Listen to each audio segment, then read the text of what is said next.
Victoria Falls. I'm sitting here with Dr. Piet van Zyl, who's a specialist avian vet from South Africa. We've had a particularly hard race this last week.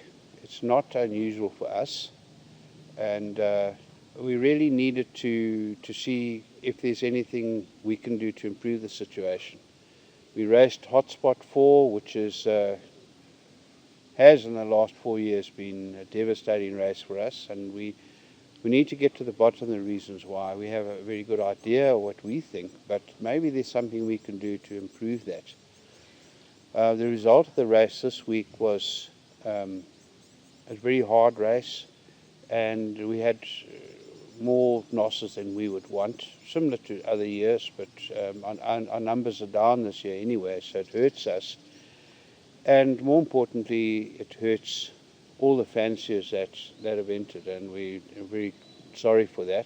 But let's see how we can improve it. So it's now over to Dr. Piet van Zyl. And I just want to say I'm very grateful for him coming to us at the drop of a hat. You know, he had no hesitation whatsoever, and he busted a gut to go to the airport, get on a flight and fly to us within a day of us calling him. So thank you, Piet. Over to you. It's a pleasure, Geoff. Yeah, thank you for having me. And thank you for allowing an independent person to come in and review your whole system. That seldom happens. People are always closing up after a disaster, and then they are not open to new suggestions. Thank you for the way in which we immediately implemented everything we discussed and wanted to change. Without hesitation, we did implement new ideas into it. In my opinion, after surveying the whole process, from basketing through hygiene in the baskets, feeding, watering in the baskets is not a problem. We noticed on the video that the first birds that arrived were definitely dehydrated. But it's not because of a lack of water in the basket. I think what happened there, the first birds pushed themselves too hard without going down for water. That's why they landed here dehydrated and weak. The second and third batches of birds arriving obviously went down for water, and they weren't as dehydrated as the first birds. So the first birds probably just pushed themselves too hard in hot temperatures. We did not only review the basket process and the water in the baskets, we went through everything, the whole loft: hygiene, biosecurity, feeding, treatments, lab results. And we did adapt something, and I'll come back to it later, what I think might have been an additive process in the results we got. If we take pigeon racing, everybody knows heat plays an excessive big part in results. And when daylight or day temperatures, average day temperatures go up above 25 degrees, we always get bad results. The temperature on the day here were 28 degrees to 30 degrees probably, but that's not the main thing. Heat stress comes over a 10 to 14 day period before the race. And if you've got high day temperature, average day temperature in that 10, 14 days leading up to the race, pigeons' intake decline in heat, and you run out of energy. We did have a look at the food and the ration, and I think we all over the world in the hotter areas will have to adapt to new rations to adjust for heat stress. We can't keep on feeding cold climate mixtures, and though they worked well in the past, I think we in the era where we have to adapt to new rations and cooler rations with higher density to give the pigeons more energy. Pigeons run out of energy not only because of food, also disease plays a role. Disease does play a major role in it and leading up. And worldwide, we're sitting in pigeons with resistant strains of bacteria, but also of trichomonas. The trichomonas have built up resistance to most commonly used products. When I worked through the lab results here, we picked up the pigeons were treated with a certain product, a well-known product, but it did not clear the infection up. They were still positive coming back after 4 or 5 days. They were retreated with a second well-known product. They still weren't completely clean. And in my opinion, one of the contributing factors were that the pigeons went on a hot day with trichomonas sitting in the basket, and we know that is every pigeon fancier knows that's not a combination that works well. Positive trichomonas plus heat. Other factors that could have played a role is the solar flares and the temperature, but like I say, that's out of our control. We can't do anything about that. I've examined all the pigeons. They are in good health overall, but the latecomers definitely had a problem with this resistant trichomonas. What did we do? I think that's more of importance now to say, what have we done?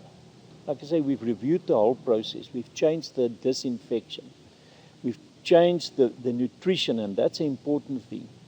Without waiting, Geoff got new grains and put the old grains on hold till we've found out from the labs whether they are fine or whether there's a problem. But the pigeons were put onto a new grain diet and a new formulated grain diet with heat stress in mind. And we've treated the pigeons and monitored it. They are clean of trichomonas now. We've used a new combination product, and I'm more than satisfied that the pigeons are clean of trichomonas now. All other diseases were well under control.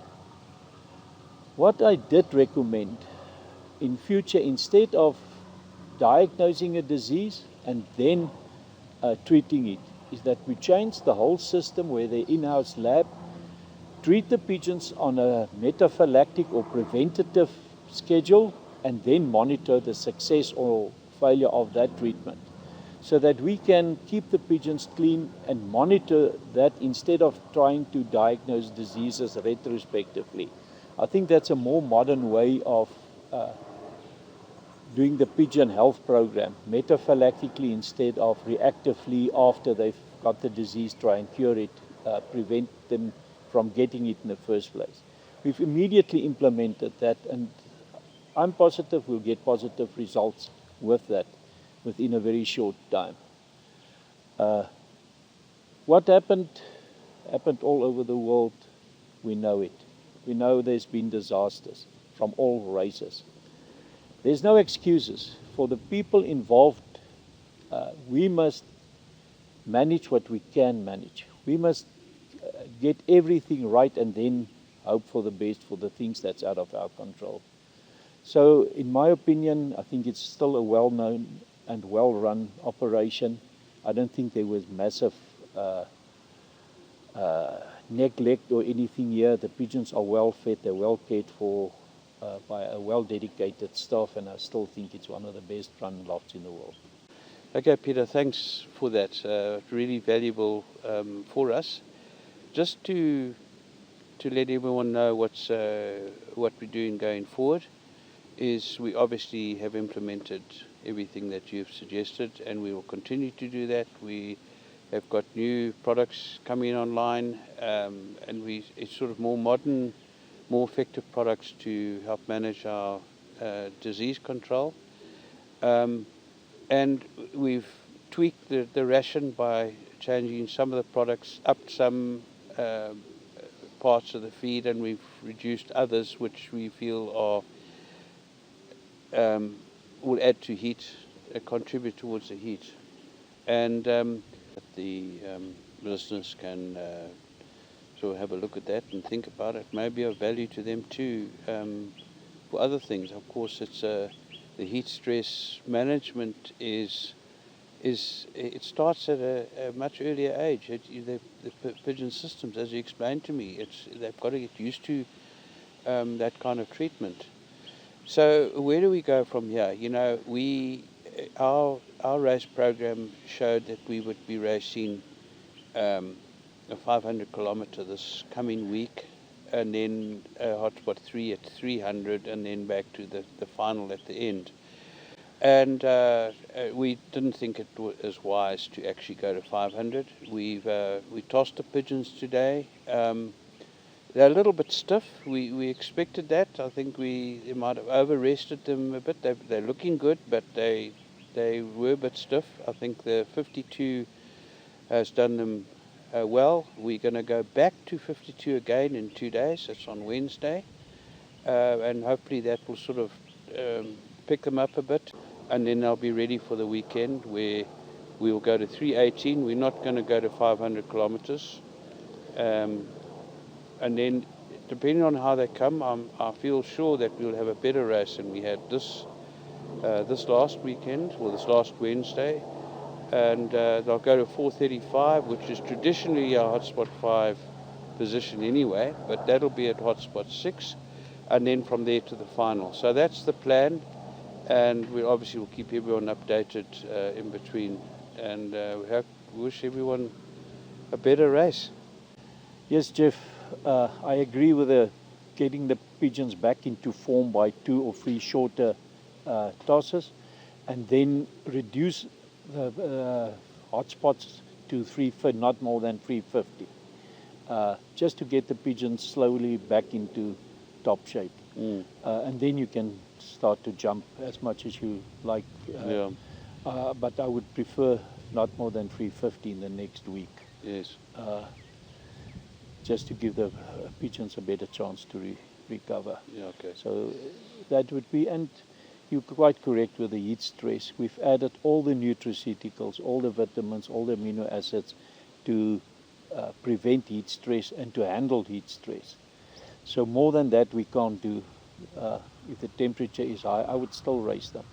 But if you implement all the measurements we've discussed, and the feeding in the baskets and cooler times of feeding, I'm positive you'll get a good result.